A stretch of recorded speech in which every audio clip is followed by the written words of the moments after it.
예후의 제7년에 요아스가 왕이 되어 예루살렘에서 40년간 통치하니라. 그의 어머니의 이름은 시비아라 브엘세바 사람이더라. 요아스는 제사장 여호야다가 그를 교훈하는 모든 날 동안에는 여호와 보시기에 정직히 행하였으되 다만 산당들을 제거하지 아니하였으므로 백성이 여전히 산당에서 제사하며 분향하였더라. 요아스가 제사장들에게 이르되 여호와의 성전에 거룩하게 하여 드리는 모든 은 곧 사람이 통용하는 은이나 각 사람의 몸값으로 드리는 은이나 자원하여 여호와의 성전에 드리는 모든 은을 제사장들이 각각 아는 자에게서 받아들여 성전의 어느 곳이든지 파손된 것을 보거든 그것으로 수리하라 하였으나 요아스 왕 제23년에 이르도록 제사장들이 성전에 파손한 데를 수리하지 아니하였는지라. 요아스 왕이 대제사장 여호야다와 제사장들을 불러 이르되 너희가 어찌하여 성전에 파손한 데를 수리하지 아니하였느냐. 이제부터는 너희가 아는 사람에게서 은을 받지 말고 그들이 성전에 파손한 데를 위하여 드리게 하라. 제사장들이 다시는 백성에게 은을 받지도 아니하고 성전 파손한 것을 수리하지도 아니하기로 동의하니라. 아멘. 아무리 잘 지은 집이나 건물이라 할지라도 시간이 지나가면 건물의 한 부분이 내려앉거나 기울어지는 현상을 우리가 흔히 볼 수 있습니다. 저희 집이 그러더라고요. 지난번 비가 많이 온 적이 있잖아요.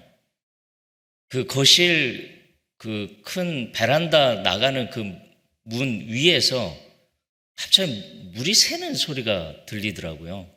봤더니 물이 새요. 그래서 막 밑에 수건 깔고, 막 집주인에게 전화하고 막 그랬던 기억이 있습니다. 여러분, 건물이 오래되면 금이 가기도 하고 부서지기도 하고 훼손되기도 합니다.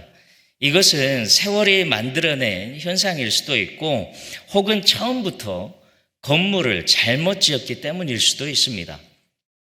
이렇게 건물이 낡아지고 무너지는 이러한 부분이 생겼을 때 우리가 어떻게 하는 것이 지혜일까요?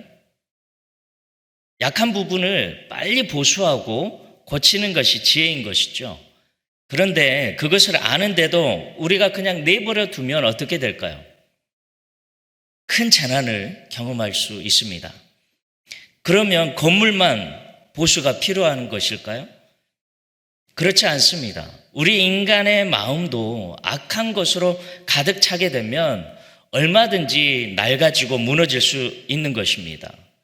겉모양이 그럴듯하다고 해서 건강한 것은 아닙니다. 우리의 마음을 들여다보면 깨어진 부분이 있고 상한 부분이 많이 있습니다. 이렇게 낡아지고 깨어진 이러한 부분들을 우리가 하루라도 빨리 보수하고 제자리로 돌아가지 않으면 우리의 인생도 건물처럼 무너질 수 있다는 것입니다. 우리의 믿음에도 생각보다 금이 간 곳이 많이 있습니다. 언제부터인가 기도가 막혔어요. 언제부터인가 예배를 드려도 감격이 사라졌어요. 언제부턴가 내가 사랑해야 될 때 사랑하지 못합니다. 섬겨야 될 때 섬기지 못합니다. 여러분, 이것은 하나님과 나의 관계에 금이 갔다는 것입니다. 우리가 모르는 사이에 우리의 신앙생활 곳곳에 금이 가고 깨어지고 있는데 이것을 그대로 방치하게 되면 우리의 믿음 생활도 무너지게 되는 것입니다. 이런 의미에서 우리는 이 저녁에 질문을 해보아야 돼요. 과연 나의 신앙생활에는 금이 가고 깨어진 곳은 없는가? 그리고 어떻게 하면 금이 가고 깨어진 나의 삶을 다시 건강하게 회복시키고 복구시킬 수 있는가라는 질문입니다. 이 질문에 대한 답을 오늘 본문을 통해서 함께 나누려고 합니다. 오늘 본문은 요아스가요, 왕위에 오른 후에 파손된 성전을 수리한 내용이 기록이 되어 있습니다. 자, 요아스는 어떤 인물이냐면 우리 앞장 11장 1절의 말씀을 함께 보실까요? 11장 1절 화면에 나와 있습니다. 시작. 아하시아의 어머니 아달랴가 그의 아들이 죽은 것을 보고 일어나 왕의 자손을 모두 멸절하였으나, 지금 여기에 등장인물들이 나오죠. 아하시아가 나오고 그 어머니 아달랴가 나옵니다. 여러분, 아하시아는요 유다의 왕입니다. 남유다의 왕이에요. 그런데 이 아하시아 왕이 북왕국의 왕인 요람이라는 왕과 함께 연합을 해가지고 아람 군대와 싸우기로 했습니다. 그렇게 싸우다가 부상을 입었는데 북이스라엘의 다음 왕인 예후라는 사람이 나타나가지고 이 아하시아도 죽이고 북이스라엘 왕이었던 요람도 죽이게 됩니다. 그런데 아하시아만 죽인 것이 아니라요, 아하시아 형제들이 몇 명이 있었냐면 42명, 42명이 있었는데 그 형제들까지도 다 처형을 해버립니다. 여기에서 등장을 하는 인물이 아달랴인데요, 이 아달랴는요 아하시아 왕의 어머니예요. 또 이 아달랴는 그의 어머니가 누구냐면 북왕국 이스라엘의 가장 악한 왕이라고 소개하고 있는 아합과 그리고 이세벨의 딸입니다. 그러니 이 아달랴는요 남유다의 피가 전혀 섞이지 않은 여자입니다. 어머니인 이세벨의 피를 그대로 이어받은 여자이고 성격도 이세벨을 꼭 닮았고요, 어머니가 섬겼던 바알도 그대로 섬겼던 바알 숭배자였습니다.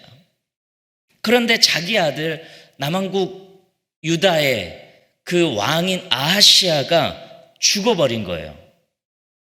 그리고 그의 형제 42명도 다 죽고 말았는데 이제 남은 것은 누구만 남았냐면 아하시아의 아들들밖에 없었어요. 그런데 1절 말씀을 보니까 이 아달랴가요 왕의 자손들 다 멸절시키려고 했습니다. 우리 11장 1절 다시 한번 말씀을 보면 아하시아의 어머니 아달랴가 그의 아들이 죽은 것을 보고 일어나 왕의 자손을 모두 멸절하였다. 왕의 자손이라는 것은 지금 이 아달랴의 친손주들입니다. 여러분, 손자분들 있는 집안이 다 있잖아요. 우리 할머니 되시는 분들 친손주 보면, 죄송합니다, 저희 그 고향의 표준어로 말씀드리면 환장하시잖아요. 친손주 보면 쪽쪽 빨고 싶고 막 뭘 해도 예쁘고 귀엽고 하잖아요. 그런데 그 친손주들을 다 죽여버렸다는 거예요. 어떻게 이럴 수 있을까요? 여러분, 왜 아달랴가 그 친손자들까지 다 죽였을까요? 1차적으로는요, 자기가 왕이 되려고 했기 때문이에요. 실제로 아달랴가 유다 왕조 유일하게 여왕으로 통치를 하는 기간이 있었습니다. 그런데 이것보다 더 중요한 이유가 있습니다. 그것은 다윗의 가문을 멸절시키기 위해서였어요. 여러분, 다윗의 가문이 멸절당하게 되면 어떤 일이 벌어지는지 아십니까? 하나님이 약속하신 다윗의 후손으로 오실 그 메시아가 올 수가 없게 되는 거예요. 온 인류를 구원하기를 원하셨던 하나님의 구원 사역 계획이 그 자체가 취소가 되고 마는 것입니다. 이런 면에서 요아스가 아달랴로부터 살아난 사건은요, 보통 사건이 아닙니다. 그런데 이 요아스를 누가 살렸냐고 하면 여호야다라는 대제사장이 요아스를 성전에서 감추고 6년 동안 잘 성장을 시킵니다. 아달랴로부터 숨어서 지내게 되는 거예요. 아무리 아달랴라고 할지라도 성전은 함부로 못 들어오거든요. 그렇게 요아스가 7살이 되던 해에 여호야다가 호위병들과 함께 요아스를 왕위에 오르게 하고 결국 아달랴는 죽음을 맞게 됩니다. 그런데 요아스가 왕이 된 나이가 7살이에요. 저는 7살 때 전혀 지금도 생각나지 않았는데 지금 7살인 이 어린 요아스가 나라를 다스린다는 것은 무리겠죠. 그래서 오늘 본문 2절 말씀에 보면 여호야다가 그를 교훈하고 가르쳐가지고 하나님이 보시기에 올바른 일을 하려고 했습니다. 그럼에도 불구하고요, 오늘 본문 3절 말씀을 보니까 아직 부족한 점이 하나가 있었습니다. 3절 말씀 우리 함께 읽겠습니다. 시작. 다만 산당들을 제거하지 아니하였으므로 백성이 여전히 산당에서 제사하며 분향하였더라. 아멘. 여러분, 산당이라고 하는 것은요, 대부분 이방인들이 제사 드리는 장소였습니다. 이방신들에게 제사 드리는 장소였어요. 그런데 성경을 보니까 이 산당에서 이방인만 제사를 드린 것이 아니라 이스라엘 백성도 성전을 짓기 전까지는 산당에서 제사를 드렸다는 내용이 기록이 되어 있잖아요. 예를 들면 솔로몬이 1000번제를 드린 장소가 기브온에 있었던 산당이었습니다. 그런데 지금 요아스 시대는요, 이미 성전이 지어진 후예요. 그렇다면 당연히 성전에서 제사를 드려야 하는데 본문의 표현대로라면 백성들이 여전히 자신이 편한 대로 산당에서 제사를 드렸다는 것입니다. 여러분, 이것은 영적으로 혼탁해졌다는 것을 보여주고 있습니다. 어제는 이방 신에게 제사를 드린 그곳에 오늘은 여호와께 제사를 드리는 제단을 쌓는다는 것은 얼마나 지금 영적으로 혼탁해졌겠습니까? 여러분, 여기에서 종교 혼합주의라는 것이 나오는 것입니다. 이러한 현상을 하나님께서는 당연히 기뻐하지 않으시죠. 어떻게 하면 혼탁하고 금이 가고 깨어진 유다 백성의 영성을 한 곳으로 집중시킬 수 있을까요? 그것은 성전의 제사를 회복하는 것밖에 없습니다. 문제는 그 당시에 성전이 파손되었다고 성경은 기록하고 있습니다. 이렇게 깨어지고 부서지고 파손된 성전을 다시 복구하지 않으면 영적인 회복이 불가능하다는 것을 이 요아스는 알게 된 거예요. 그래서 성전 수리를 하게 된 것입니다. 4절 말씀 함께 읽겠습니다. 4절 시작. 요아스가 제사장들에게 이르되 여호와의 성전에 거룩하게 하여 드리는 모든 은 곧 사람이 통용하는 은이나 각 사람의 몸값으로 드리는 은이나 자원하여 여호와의 성전에 드리는 모든 은을, 그러니까 짧게 요약을 하면 성전에 들어가는 모든 은을 다 모아서라는 뜻입니다. 이렇게 모은 은으로 무엇을 하라고 지시합니까? 5절 말씀입니다.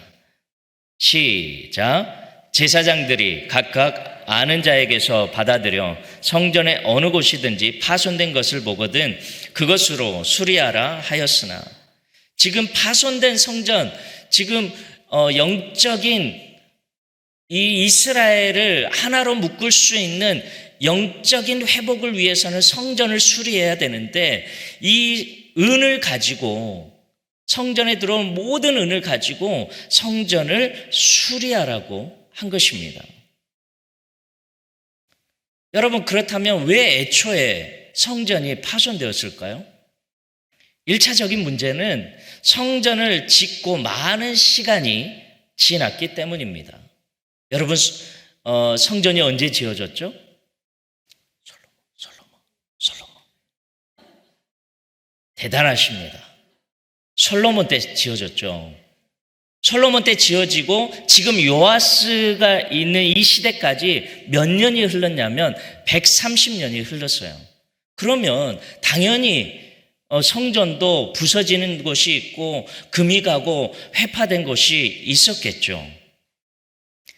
그런데요, 이것이 성전 수리를 지시한 진짜 이유는 아닙니다. 진짜 이유는요, 같은 사건을 다룬 역대하서 24장 7절에 이렇게 기록이 되어 있습니다. 함께 읽겠습니다. 시작. 이는 그 악한 여인 아달랴의 아들들이 하나님의 전을 파괴하고 또 여호와의 전의 모든 성물들을 바알들을 위하여 사용하였음이었더라. 아멘. 왜 성전이 파손되고 깨어지고 금이 갔다고요? 진짜 이유는 인간의 죄악 때문이라고 말씀하고 있는 겁니다. 거룩한 성전에 세워서는 안 될 우상을 세우고 거룩한 성물들을 마음대로 사용했기 때문에 성전이 본래의 모습을 잃어버리고 훼손되고 깨어지고 무너졌다는 것입니다. 요하스는 이렇게 훼손된 성전을 다시 거룩한 예배 중심의 장소로 만들지 않으면 참된 민족의 하나됨도 불가능하고 참된 영적인 회복도 불가능하다는 사실을 알았기 때문에 그가 왕이 되자마자 첫 번째 과제로 성전을 수리하게 한 것입니다. 여러분과 저의 인생도 마찬가지라고 생각을 합니다. 겉모양은 우리가 봤을 때는 그럴듯해 보이지만 우리의 속을 들여다보면요, 상하고 깨어진 부분들이 많이 있지 않습니까? 나도 모르는 가운데 나의 영성에도 들어온 혼잡스러운 것들, 죄악되고 세상적인 것들이 얼마나 우리의 마음을 혼란하게 만들고 하나님에게서 멀어지게 만들고 있습니까? 여러분, 이것을 빨리 보수하고 수리하지 않으면 우리는 결코 하나님의 백성답게 거룩하게 살아갈 수가 없는 거예요. 여러분, 우리의 심령도 그렇지만 우리의 가정도 마찬가지입니다. 금이 가고 시간이 지나며 깨어진 부분들도 많이 있어요. 부모와 자녀 관계도 마찬가지입니다. 부부 관계도 마찬가지입니다. 저와 제 아내는 아직 금을 안 갔습니다. 믿어주시기 바랍니다. 시간이 지나면 서로의 관계 가운데 금이 가고 깨어진 부분들이 나타날 수 있어요. 여러분, 우리가 어떻게 하면 이렇게 금이 가고 파손된 우리의 모습을 복구를 해서 하나님이 보시기에 정말 건강한 신앙생활을 하는 그런 모습으로 살아갈 수가 있을까요? 몇 가지를 함께 나누기를 원합니다. 첫 번째로 우리의 심령 가운데 금이 간 그런 부분들을 회복하기 위해서는요, 우리가 영적인 현실을 바로 볼 수 있는 그런 눈이 있어야 된다는 것입니다. 우리의 파손된 삶의 현실에서 복구가 되려면 내가 처해 있는 영적인 현실을 정직하게 볼 수 있어야 한다는 거예요. 지금 요아스가요, 왕에 오르자마자 성전 수리를 지시를 했는데, 여러분, 성전은 겉모양을 보면 크게 문제가 없는 것처럼 보입니다. 그런데 문제는 성전 내부예요. 내부에 들어가서 하나하나 꼼꼼히 보면 파손되고 금이 가고 훼손된 곳이 너무나도 많다는 것입니다. 요아스는 어릴 때부터 성전 안에서 7살까지 6년 동안 살았기 때문에 아달랴를 피해서 거기에서 숨어서 자랐잖아요. 그가 성전에서 자랐기 때문에 성전의 그러한 실상을 그가 직접 목격을 한 것입니다. 밖에서는 볼 수 없는 부분들 요아스는 본 것입니다. 생각보다 성전 안에 무너진 곳이 많다는 것을 요아스는 보게 되었습니다. 그래서 성전 수리의 개혁을 시작한 것입니다. 여러분, 오늘 여러분과 저의 삶이 변화되어지고 빨리 금간 부분들, 훼손된 부분들이 회복을 하려면 내 자신의 무너진 곳을 내가 정직하게 볼 수 있는 그러한 영적인 눈이 있어야 됩니다. 그래야 회복될 수 있어요. 여러분, 요한복음 9장에 보시면 예수님께서 날 때부터 소경된 자를 고치시는 기적이 기록이 되어 있습니다. 이 사람은 예루살렘에서 사는 사람입니다. 어느 날 이 사람이 예수님을 만나서 눈을 뜨게 된 거죠. 그때 제일 당황한 사람들이 누구였을까요? 바리새인들이었습니다. 왜냐하면 구약 성경에 의하면 소경의 눈을 뜨게 한 자가 메시아라는 사실을 알고 있었기 때문입니다. 만일 이 사실이 예루살렘에 퍼지게 된다면 모든 유대인들이 예수님을 메시아라고 고백을 할 것인데 이것이 문제가 됐던 거예요. 그래서 바리새인들은 그를 불러가지고 협박을 하게 되죠. 네가 눈을 뜬 게 진짜 맞냐? 예수라는 사람은 죄인인데 어떻게 죄인이 이런 기적을 행할 수 있느냐? 그렇게 그 사람을 협박을 하면서 쫓아냈습니다. 그때 이 소경된 자가 한 고백이 요한복음 9장 25절에 기록이 되어 있습니다. 함께 읽겠습니다. 요한복음 9장 25절 시작.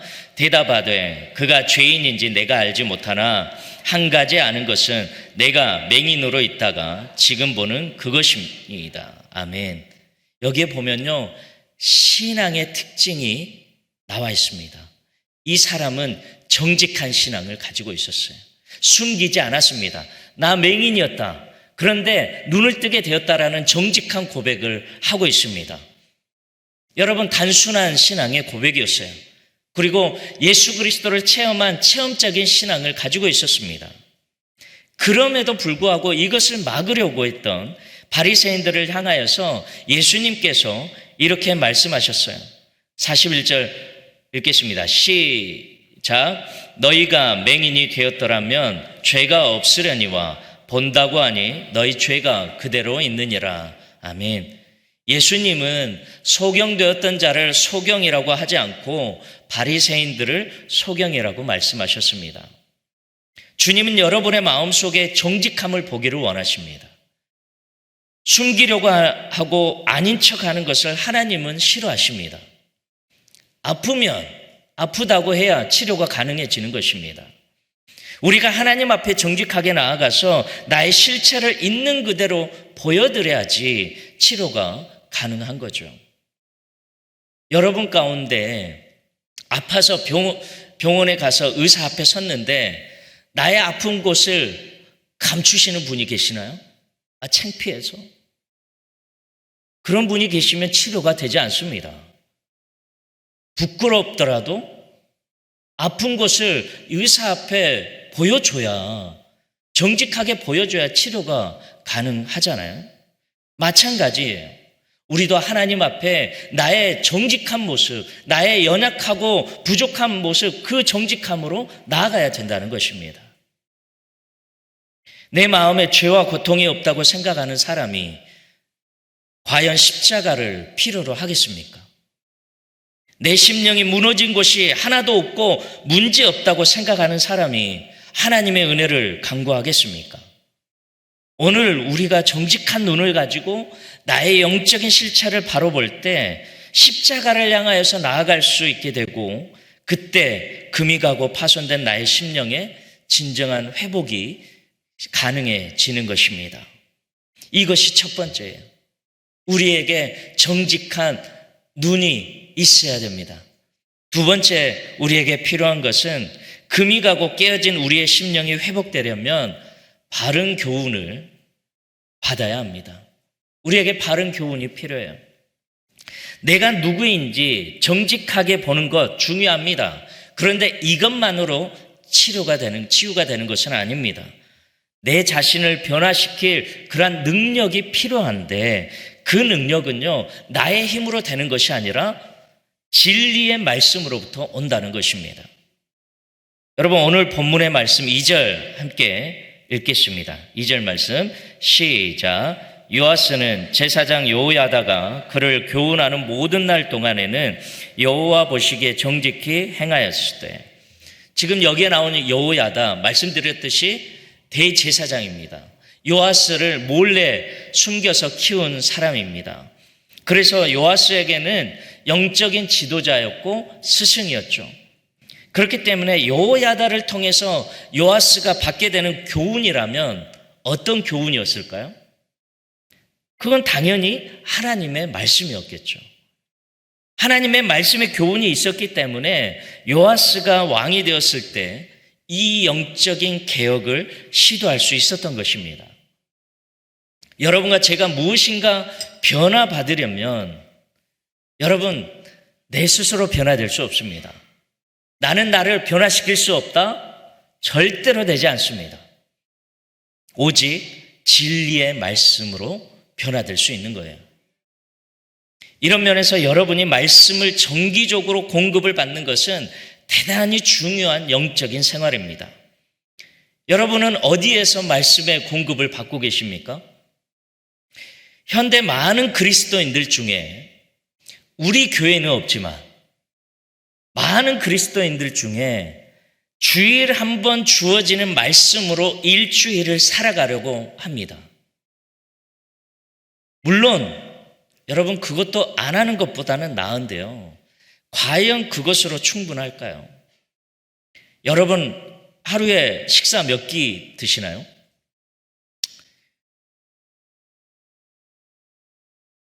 세 끼, 두 끼, 한 끼? 뭐 괜찮습니다. 저도 아내가 계속 밥을 안 주려고 하는데 그래서 억지로 두 끼 먹게 되는 날도 있습니다. 그렇게 따지면 일주일이면 몇 끼일까요? 적어도 10끼 정도는 드시지 않습니까? 여러분, 그런데 일주일에 한 끼 드시고 건강한 분 계실까요? 영양실조 걸립니다. 오늘날 많은 그리스도인들이 일주일에 한 번, 그것도 3, 40분의 설교를 듣고 일주일을 살겠다고 작정하시잖아요. 우리 교회는 없다니까요. 그런데 이 각오는요, 대단한 각오입니다. 기적 중에 기적이에요. 어떻게 그렇게 살아갈 수 있을까요? 여러분, 우리가 연약해지는 이유가 여기에 있습니다. 우리가 작은 유혹과 시험에도 불구하고 쉽게 넘어지는 이유가 여기에 있어요. 정말 내가 가져야 될 진리의 양식이 내 안에 없기 때문에 그렇습니다. 그래서 우리의 영적인 삶이 쉽게 금이 가고 파손되는 거예요. 이런 면에서 여러분, 새삼성경대학에 여러분 초대합니다. 우리 목사님들 많이 준비하셨다니까요. 여러분 시간 확인하시고 아직 늦지 않았으니까 여러분 신청을 해 주시기 바랍니다. 여러분 결단하고 말씀을 가까이 할 때 그때 그 말씀이 여러분의 마음과 생각과 심령을 회복시켜 줄 수 있는 것입니다. 여러분의 그 상하고 금이 가고 훼손된 심령과 삶이 회복되어지기를 원하신다면 말씀을 붙드시기 바랍니다. 마지막으로 우리에게 필요한 것은 회복의 의지가 필요합니다. 자, 똑같은 사건을 기록하고 있는 역대하서 24장 4절에 보면 이렇게 기록이 되어 있습니다. 역대하서 24장 4절 시작. 그 후에 요아스가 여호와의 전을 보수할 뜻을 두고, 자, 보수할 뜻을 두고 작정했다는 거예요. 마음을 먹었고 결정했다는 것입니다. 자, 우리는 이제 성전을 보수할 거다 마음을 먹었어요. 그런데 오늘 본문 6절 말씀 함께 읽겠습니다. 어떻게 됐을까요? 6절 말씀 시작. 요아스 왕 제23년에 이르도록 제사장들이 성전에 파손한 데를 수리하지 아니하였는지라. 아멘. 지금 요아스가 7살의 왕이 돼서 가장 첫 번째로 개혁했던 것이 성전 수리였는데 몇 년 동안 안 되었다고요? 23년 동안. 아마 요아스는 화가 났을 거예요. 여러분이 마음을 먹었고 해야 된다고 했는데, 살을 빼야 되겠다고 했는데 오늘 저녁에 밥을 먹고 내일부터 하자, 계속 이것이 한 번도 아니고 두 번도 아니고 한 달, 그래 길게 봐서 1년이 갔다고 합시다. 여러분 이 정도 되면 포기할 때 됐잖아요. 포기하신 분들 많잖아요. 제가 볼 때 몇 분 계시는데, 여러분 23년이었으면요 진작 포기하고 말았어요. 그런데 요아스는 처음 먹었던 그 마음을 끝까지 포기하지 않았다는 것입니다.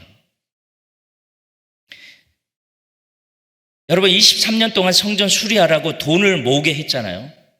그런데 그 은이 한 푼도 성전을 수리하는데 쓰지 않았고 어떻게 됐을까요? 제사장들이 그 돈을요 자기 주머니에 넣은 거예요. 그럼에도 불구하고 요아스는 포기하지 않습니다. 그리고 다시 시작을 하는 거죠. 그래서 오늘 본문 9절 이하의 말씀을 보시면 제단 옆에 이제 은을 넣을 궤를 만들게 하고요. 백성들로 하여금 누구에게 전달을 하라고 한 것이 아니라 직접 은을 가져와서 거기에 넣게 했습니다. 그리고 여호야다와 왕의 서기를 보내서 직접 거기에서 계수를 하게 하고 누구의 손도 거치지 않게 하고는 건축하는 자들에게 고스란히 주어가지고 수리를 진행하게 한 거예요. 그렇게 한 결과 금이 가고 파손되었던 성전을 다 수리하게 됩니다. 본문에는 기록되어 있지 않지만 역대하 24장 13절에 보시면 성전 수리가 끝난 과정을 이렇게 표현합니다. 화면에 보시고 함께 읽겠습니다. 시작. 하나님의 전을 이전 모양대로 견고하게 아니라. 아멘. 여러분, 저는 이것이 영성의 회복이라고 생각합니다. 여러분, 영성의 회복은 어떤 특별한 우리의 변화가 아니라요, 하나님이 설계하신 본래의 모습으로 돌아가는 거예요. 많은 사람이 새로운 변화, 이것을 바라지만 영적인 세계는 그렇지 않습니다. 하나님이 주신 본래 것이 언제나 최선입니다. 영적 회복을 하자, 부흥을 시키자, 이렇게 많은 사람들이 지금까지 이야기를 했어요. 그런데 여러분이 꼭 새로운 무엇인가를 해야 되는 것이 아니라 하나님이 주신 본래의 모습으로 돌아가는 것이 영성의 회복입니다. 우리의 영성, 하나님이 본래 설계하신 모습으로 돌아가면 됩니다. 우리의 가정, 하나님이 본래 설계하신 모습으로 돌아가면 회복되는 거예요. 내 인생 무너졌다고 좌절하고 그 자리에 머물러 있을지라도 회복의 의지만 있다면, 나의 상황이 안 좋은 일들로 가득 차고 앞으로 나아가지 못하게 막는 일들이 많을지라도 나에게 회복의 의지만 있다면 하나님은 그 믿음을 보시고 놀라운 일을 이루실 것입니다. 여러분 한 분 한 분이 이러한 사실을 깊이 새기시고 포기하지 마시고 자책만 하지 마시고 한 달 다이어트 깨졌다고 포기하지 마시고 계속 하시다 보면 여러분 하나님께서 긍휼히 여겨주시고 제 아내 표현입니다.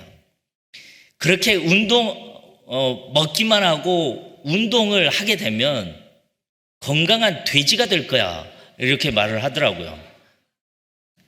그렇게 될까봐 저 두렵습니다. 여러분 절대로 포기하지 마시고 그 회복의 의지만 있으면 하나님은 그 믿음을 보시고 놀라운 일을 이루어 가실 것입니다. 말씀을 마치겠습니다. 여러분 세상도 마찬가지입니다. 세상은요, 죄송합니다, 점점 악해져 갑니다. 선해지지 않습니다. 우리의 삶의 터전 금이 가고 파손되어져 갑니다. 우리가 모르는 가운데 우리의 심령, 우리의 가정들이 금이 가고 깨어지고 파손되어 가고 있습니다. 이 땅도 마찬가지입니다. 금이 가고 파손되어져 갑니다. 이럴 때일수록 우리의 영적인 눈이 그 현실을 바로 볼 수 있어야 됩니다. 좋은 게 좋으려니 잘 되고 있겠지, 절대로 그렇지 않습니다. 그리고 나의 힘을 의지하는 것이 아니라 하나님의 말씀을 붙잡으시기 바랍니다. 나의 힘으로는 절대로 이루어지지 않아요. 그리고 하나님이 이루신다는 사실을 깨달으시고 절대로 포기하지 마십시오. 여러분이 드리는 그 기도 절대로 포기하지 마십시오. 그러면 우리의 삶에 변화는 옵니다. 금이 가고 깨어진 부분들, 훼손되어진 부분들 하나님께서 고쳐주십니다. 이제 올해도 시작된 지 벌써 3개월이 지나고 있습니다.